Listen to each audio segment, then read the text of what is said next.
أعزائي كل محب اللغة الفرنسية في كل مكان، أهلا وسهلا بكم مع الفيديو الأول من سلسلة فيديوهات 1000 تعبير باللغة الفرنسية. هي سلسلة أنا هقدمها لكم إن شاء الله، هي عبارة عن 1000 كلمة وتعبير هقدمها في خلال فيديوهات. هحاول قدر المستطاع إن كل فيديو يحتوي على 100 تعبير وكلمة. تابع معايا إذا حابب تتعلم اللغة الفرنسية من خلال الفيديوهات. أنصحك إنك تشاهدني على قناتي دروس أونلاين فرنسي. قبل ما ابدا ما تنساش تعمل لايك للفيديو، ما تنساش كمان تعمل سبسكرايب للقناه وتفعل زر الجرس علشان يوصلك كل الفيديوهات الحديثه. ودلوقتي هنبدا على طول مع اول تعبير.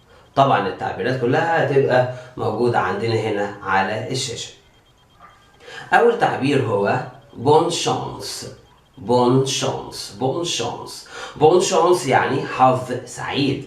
التعبير الثاني هو de rien.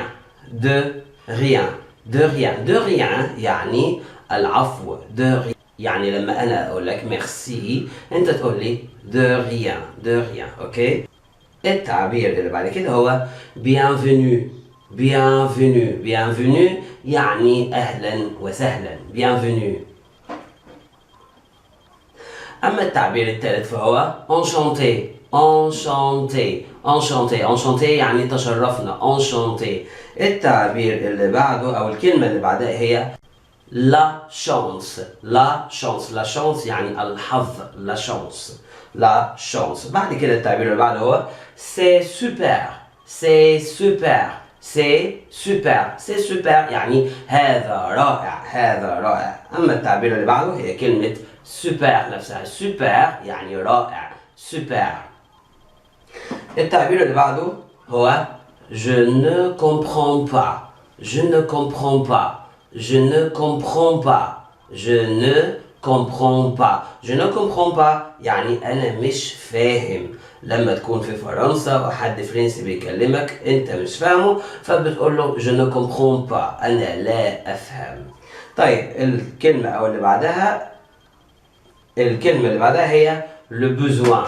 le besoin le besoin le besoin يعني الحاجة. الحاجة le besoin يعني أنت محتاج إلى شيء. le besoin. الكلمة اللي بعدها هي est-ce que tu comprends. est-ce que tu comprends يعني هل أنت فاهم. هل أنت فاهم. est-ce que tu comprends. est-ce que tu comprends. أوكي. الكلمة اللي بعدها rien. rien rien يعني لا شيء. rien تساوي بالإنجليش كلمة nothing. nothing لا شيء. تمام. أما الكلمة اللي بعدها هي avoir besoin de. avoir besoin de avoir besoin de avoir besoin de يعني يحتاج إلى. يحتاج إلى. أوكي. أما التعبير اللي بعده هو je ne sais pas.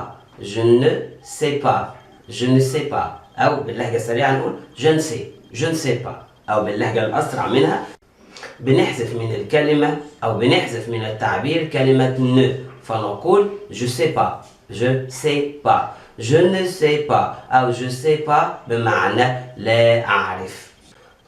التعبير اللي بعده هو comment est-ce que tu dis en français. comment est-ce que tu dis en français. comment est-ce que tu dis en français يعني إيه كيف تقول نقط باللغة الفرنسية. فرضا انك موجود في فرنسا وبتتكلم عن حاجة مش عارف اسمها بالفرنساوي فبتسأل شخص قدامك وبتقول له comment est-ce que tu dis peine en français يعني ازاي تقول ألم بالفرنساوي. فانت بتقول اسم الحاجة اللي انت بتتكلم عنها او بتشاور عليها وبتطلب من الشخص الفرنسي انه يقول لك على اسمها باللغة الفرنسية. فبتقول comment est-ce que tu dis كذا كذا en français. comment est-ce que tu dis en français. تمام. التعبير اللي بعده هو j'ai besoin d'aide. j'ai besoin d'aide j'ai besoin d'aide j'ai besoin d'aide j'ai besoin d'aide يعني أحتاج المساعدة. j'ai besoin d'aide أحتاج المساعدة. التعبير اللي بعده moi non plus, moi non plus, moi non plus, moi non plus, moi non plus يعني أنا لم أعد. لم أعد يعني إيه أنا لم أعد؟ يعني لم أعد وتكتب بعدها أي كلمة، بمعنى لم أعد عطشان، لم أعد جوعان، لم أعد أريد مثلا شرب الصودا، لم أعد وتحط بعدها الكلمة اللي المفروض إن أنت ما بقتش خلاص عايزها تاني. moi non plus moi non plus. تمام؟ التعبير اللي بعده هو savoir طبعا يعني يعرف savoir. الكلمة اللي بعدها هي dire يعني يقول. أما الكلمة اللي بعدها هي l'aide يعني المساعدة l'aide. الكلمة اللي بعدها هي comprendre يعني يفهم comprendre. أما الكلمة اللي بعدها هي moi aussi يعني وأنا أيضا moi aussi. أما الحرف الجر اللي بعده أو الكلمة اللي بعدها بقى هي de يعني من أو from بالإنجليش de. الكلمة اللي بعدها هي tout يعني كل tout. أما الكلمة اللي بعدها هي France يعني فرنسا. بعدها الكلمة اللي بعدها venir يعني يأتي venir. أما الكلمة اللي بعدها هي bien sûr يعني بكل تأكيد bien sûr. أما التعبير اللي بعده هو je parle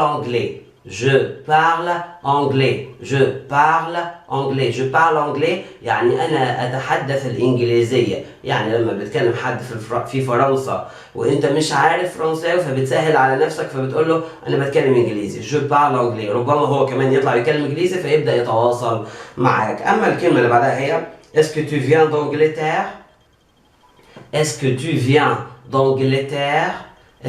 d'Angleterre يعني هل أنت أتيت من إنجلترا؟ هل أنت من إنجلترا؟ Angleterre. Est-ce que tu viens d'Angleterre؟ يعني هل أنت جاي من إنجلترا؟ تمام.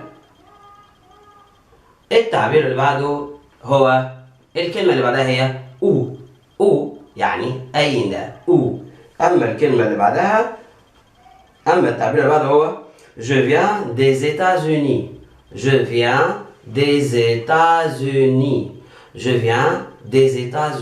يعني أنا جاي من الولايات المتحدة. je viens des États-Unis أنا جاي من الولايات المتحدة. أما التعبير اللي بعده هو je viens يعني أنا أأتي أنا جاي أنا جاي. Angleterre يعني إنجلترا. les États-Unis الولايات المتحدة les États-Unis. بعدها je parle un peu français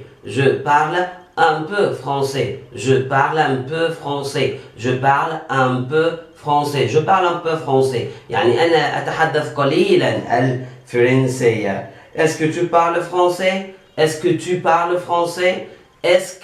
parles français يعني هل أنت تتحدث الفرنسية؟ est-ce que tu parles français؟ أما التعبير اللي بعده هو tu parles très bien français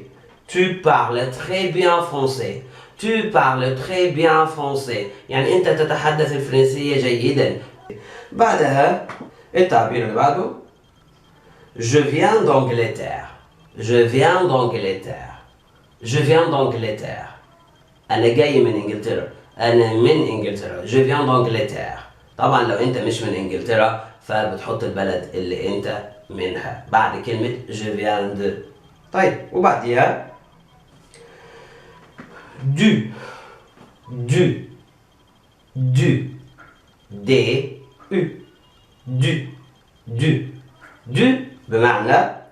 بمعنى بعض والكلمة اللي بعدها دي برضو يعني بعض. هما الاثنين أدوات تجزئة. دو أداة تجزئة للمفرد المذكر ودي أداة تجزئة للجمع. ولو انت مش عارف ادوات التجزئة او ما ذاكرتهمش قبل كده، ممكن تبحث في الفيديوهات بتاعتي على ادوات التجزئة. هتكتب في مربع البحث بتاع اليوتيوب ادوات التجزئة، ادوات التجزئة دروس اونلاين فرنسي، وهكون عندك في نتائج البحث. وبعدين هقول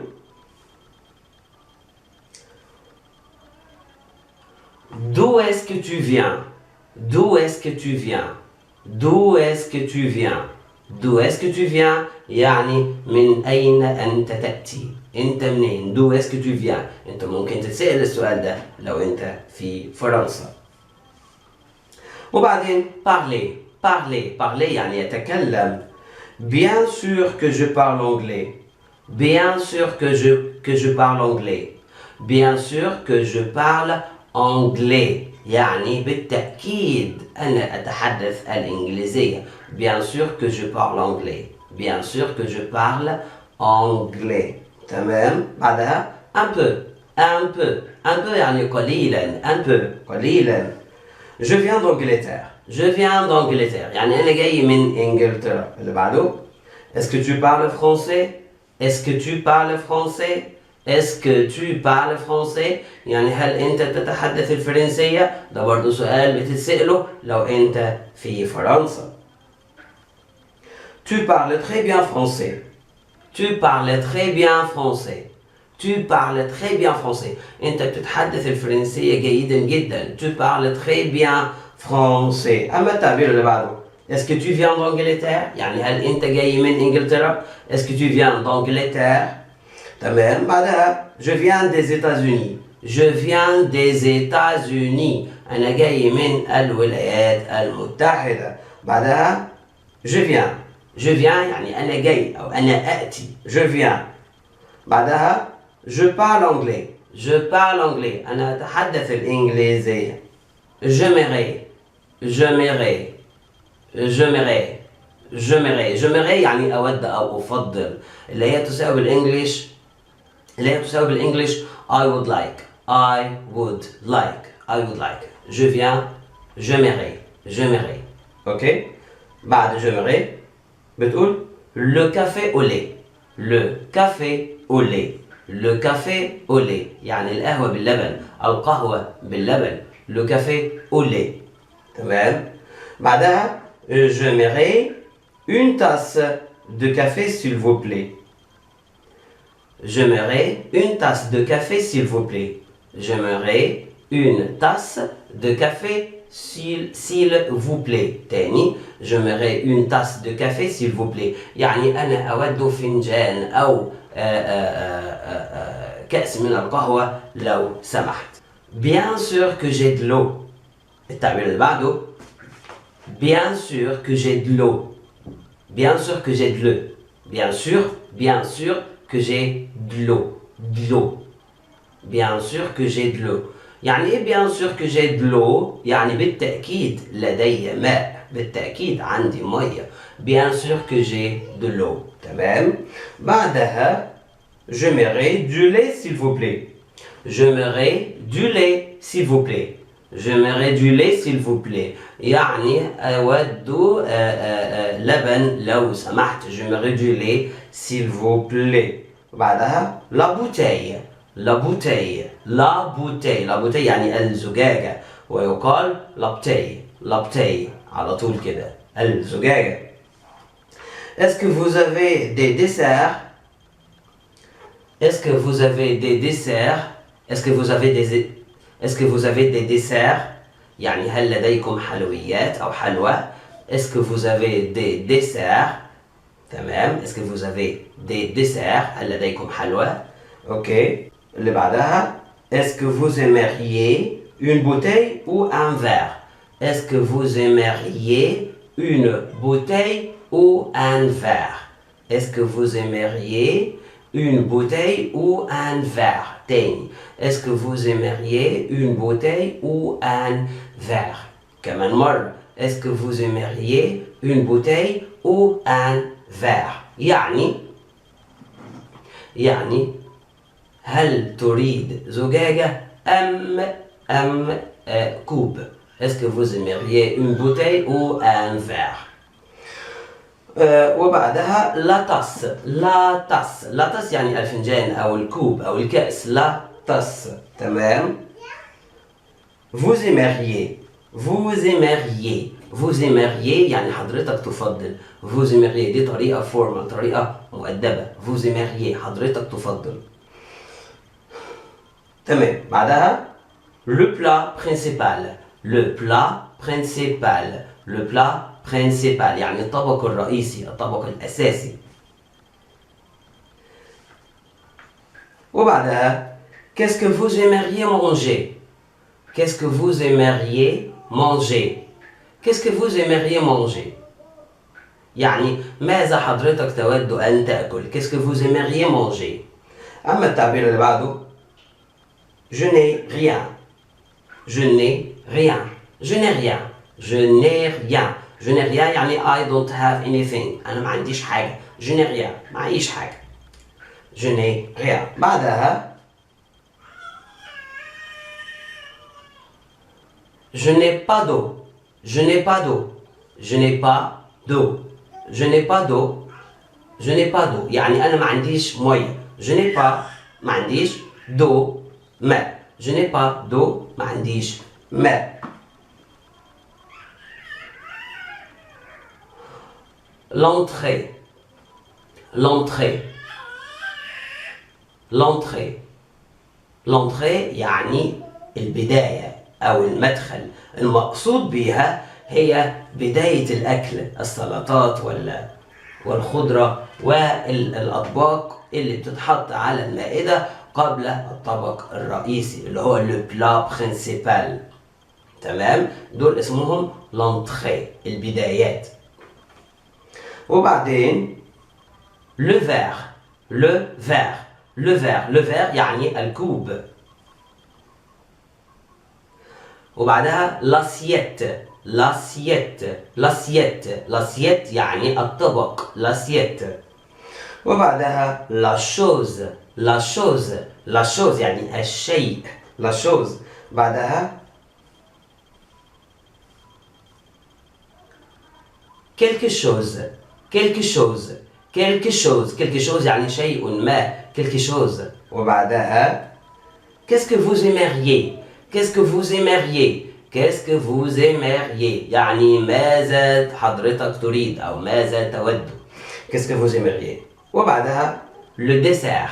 Le dessert. Le dessert. Le dessert يعني الحلو أو الحلو يعني أو الحلوى أو الأكل الحلو اللي بيأتي بعد الطبق أو وجبة الغداء الرئيسي. وبكده نكون خلصنا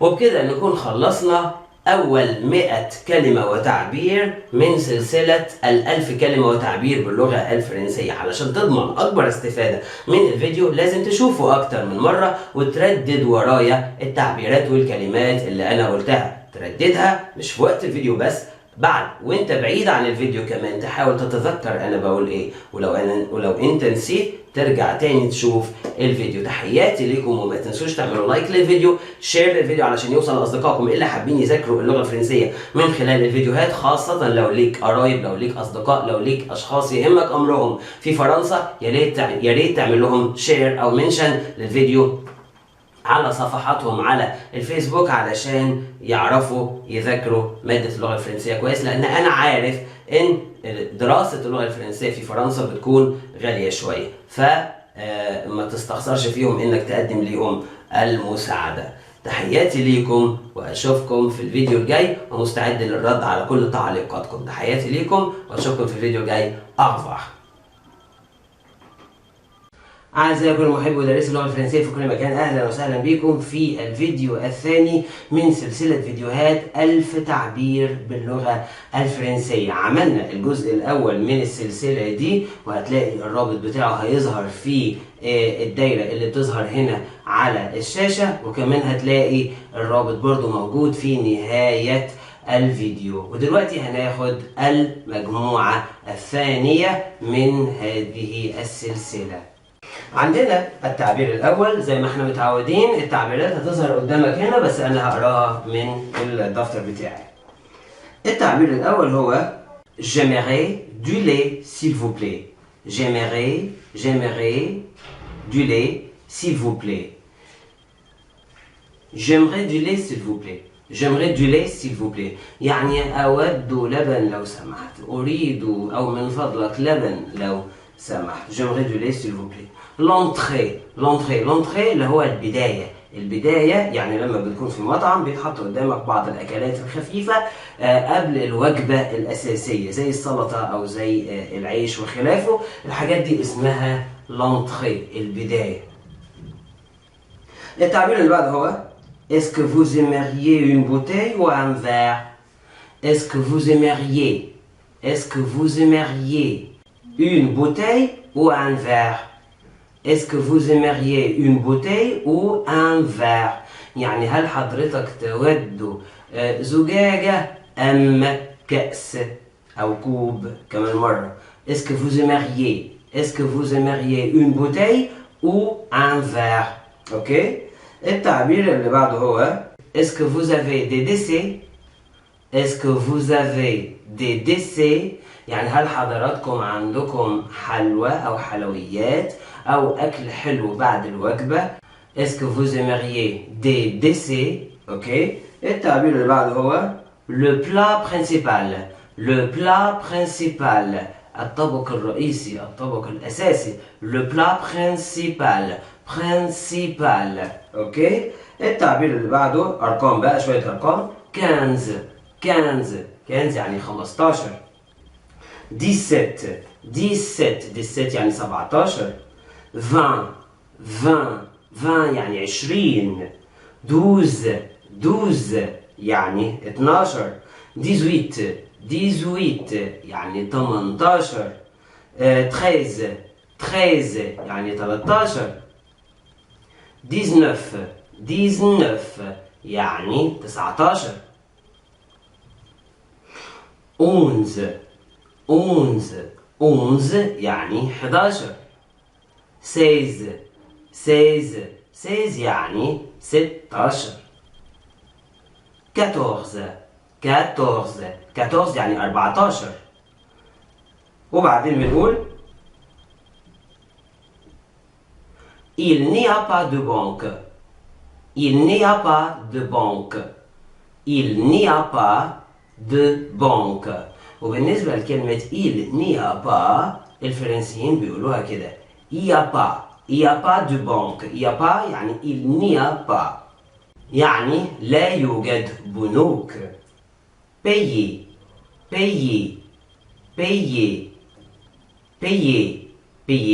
يعني يدفع. payer. بعدها il y a يعني يوجد. Il y a beaucoup de petites librairies. Il y a beaucoup de petites librairies. تاني il y a beaucoup de petites librairies يعني يوجد كثير من المكتبات الصغيرة. Il y a beaucoup de petites librairies. اوكي؟ التعبير اللي بعده le kiosque يعني الكشك اللي هو محل صغير جدا مساحته صغيرة خالص اسمه كشك أو كيوسك. أوكي؟ الكلمة اللي بعدها la librairie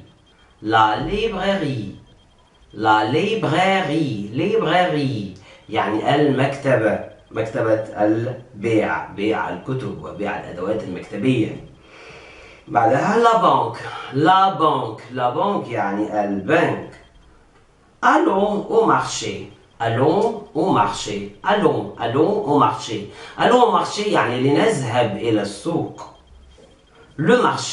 le marché يعني السوق. Est-ce qu'il y a un distributeur automatique؟ تاني Est-ce qu'il y a un distributeur automatique؟ تاني Est-ce qu'il y a un distributeur automatique؟ كمان مرة. Est-ce qu'il y a un distributeur automatique يعني هل يوجد ماكينة صرف آلية؟ faire les courses faire les courses faire les courses يعني يتسوق اللي هي بمعنى go shopping. تمام. بعدها les gens يعني الناس. vendre يعني يبيع vendre. vouloir يعني يريد. acheter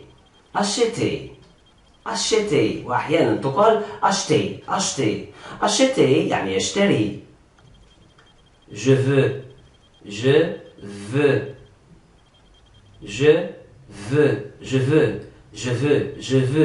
veux يعني أنا أريد. le client a toujours raison le client a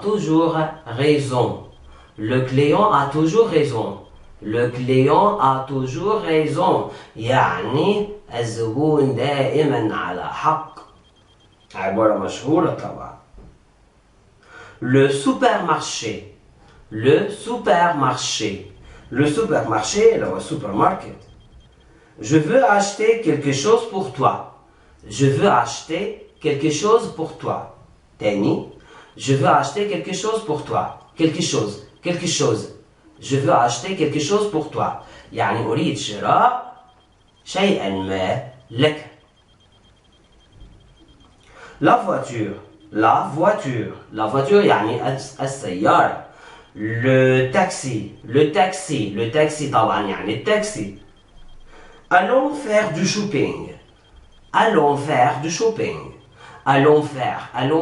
du shopping يعني لنذهب للتسوق. la pharmacie يعني الصيدلية. le magasin يعني المحل للبيع magasin. faire du shopping يعني يتسوق. il y a une grande pharmacie il y a une grande pharmacie il y a une grande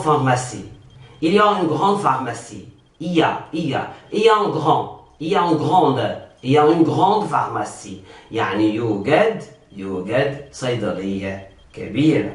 le client يعني الزبون. la cliente يعني الزبونة. le distributeur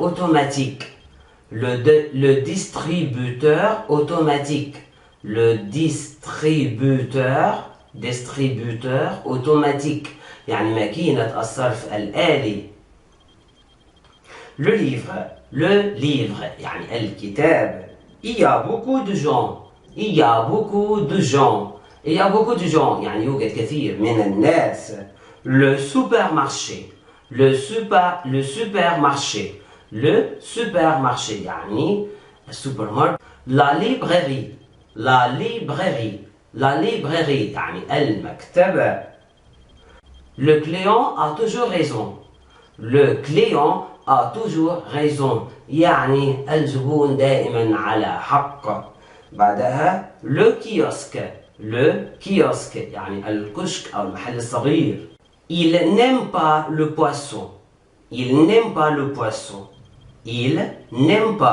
le poisson يعني هو لا يحب السمك. est-ce qu'il y a de la soupe يعني هل يوجد شوربة. j'aime ça en fait يعني ايه j'aime ça en fait يعني في الواقع أحب هذا في الحقيقة أحب هذا. ce يعني هذا. cette يعني هذه. la boisson يعني المشروب. او يعني أو اللي هي بالإنجليزي يعني or. وبعدها Il aime le café. Il aime le café. Il aime le café. يعني هو يحب القهوة. En fait. En fait. En fait يعني في الحقيقة أو في الواقع. وتساوي بالإنجليش كلمة actually. Actually. Ok. Il n'y a pas de nourriture. Il n'y a pas de nourriture. Il n'y a pas de nourriture. Il n'y a pas de nourriture. يعني لا يوجد تغذية. لا يوجد غذاء. وبعدها préféré. Préféré. Préféré يعني مفضل. C'est quoi? C'est quoi? C'est quoi? يعني ما هذا؟ Elle n'aime pas le thé ou le café. Elle n'aime pas le thé ou le café. Elle n'aime pas le thé ou le café. يعني هي لا تحب الشاي أو القهوة. يعني لا بتحب هذا ولا ذاك. Ce sont mes préférés. Ce sont mes préférés. Ce sont mes préférés. يعني تلك الأشياء المفضلة لدي. Ce sont mes préférés. Le café est ma boisson préférée. Le café est ma boisson préférée. Le café est ma boisson préférée. Le café est ma boisson préférée. يعني القهوة تكون مشروبي المفضل. Quoi? Quoi? Quoi يعني ماذا؟ Est-ce qu'il y a de la soupe? Est-ce qu'il y a de la soupe? Est-ce qu'il y a de la soupe? يعني هل يوجد شوربة؟ Il n'y a pas de nourriture. Il n'y a pas de nourriture. يعني لا يوجد تغذية. Il aime le café. Il aime le café. يعني هو يحب القهوة. La personne. La personne. La personne. يعني الشخصية. الشخصية. L'ami. L'ami. الصديق. L'ami. L'ami. الصديقة. Les parents. Les parents. Les parents. الوالدين. بعدها travailler. Travailler. Travailler. Travailler يعني يعمل. بعدها l'école. L'école. L'école يعني المدرسة. Dans يعني في. Le grand-père. Le grand-père. Le grand-père. Le grand-père. الجد. La mère. La mère. La mère يعني الأم. La grand-mère. La grand-mère. La grand-mère يعني الجدة. Le frère. Le frère. Le frère يعني الأخ. La famille. La famille. La famille يعني العائلة. Le travail. Le travail. Le travail يعني العمل. Le père. Le père. Le père. Le père يعني الأب. La sœur. La sœur. La sœur. La sœur يعني الأخت. Le bébé. Le bébé. Le bébé يعني الطفل. Le fils. Le fils. Le fils يعني الولد. La femme. La femme. La femme يعني المرأة أو الزوجة. La femme. L'adulte. L'adulte. L'adulte يعني المراهق. Qui. Qui. Qui. Qui يعني من. L'enfant. L'enfant. L'enfant. L'enfant برضو يعني الطفل. Le bureau. Le bureau. Le bureau. Le bureau يعني المكتب. Le garçon. Le garçon. Le garçon يعني الولد. La fille. La fille. La fille يعني البنت. L'homme. L'homme. L'homme يعني الرجل. La sœur. La sœur. La sœur يعني الأخت. Travailler. Travailler. Travailler يعني يعمل. L'enfant. L'enfant. L'enfant يعني الطفل. Le frère. Le frère. Le frère يعني الأخ. Les parents. Les parents. Les parents يعني الوالدين. La mère. La mère. La mère يعني الأم. Les grands-parents. Les grands-parents. Les grands-parents يعني الأجداد يعني الجد والجدة. Le grand-père. Le grand-père يعني الجد. Le garçon. Le garçon يعني الولد. La fille. La fille يعني البنت. وبكده نكون خلصنا الجزء الثاني من 1000 تعبير باللغة الفرنسية. لو حسبت التعبيرات اللي هتكون موجودة في الفيديو ده هتلاقيهم حوالي 100 تعبير. هحاول بقدر الإمكان أخلي كل فيديو يحتوي على 100 تعبير. لو عجبكم الفيديو تعملوا لايك للفيديو، وانا اشكركم جدا لان كل المشاهدين عندي الحمد لله بيضغطوا على اللايكات اكتر من الديسلايك تماما. يعني اللايكات الحمد لله كتير جدا، ولكن اتمنى انها تكون اكتر من كده. كمان ما تنسوش تتركوا تعليقاتكم، لان الفيديو بينتشر عن طريق انه بيكون عليه تعليقات كتير ولايكات كتير. فانت لما بتعمل حاجه وبتسيب الحاجه التانيه انت كده مش بتساعدني المساعدة الكاملة. فياريت لو سمحت زي ما انت استفدت من الفيديو ياريت انت كمان تفيدني وتحاول تعمل شير للفيديو لغيرك، وكمان تكتب تعليقك وتكتب وتضغط على اللايك، وكمان تعمل سبسكرايب للقناة وتفعل زر الجرس علشان تشوف الفيديوهات اللي جاية من سلسلة 1000 تعبير في اللغة الفرنسية. وعلى فكرة بعد ما اخلص ال1000 تعبير هيكون في مفاجآت تاني لكل محبي اللغة الفرنسية اللي عايزين يتعلموا ولكن الظروف ما بتسمح لهمش. خليكم معايا ان شاء الله هنطلع مع بعض في سنة 2020 الى اعلى مستوى ممكن في تعليم اللغة الفرنسية. تحياتي واشوفكم في الفيديو اللي جاي. au revoir.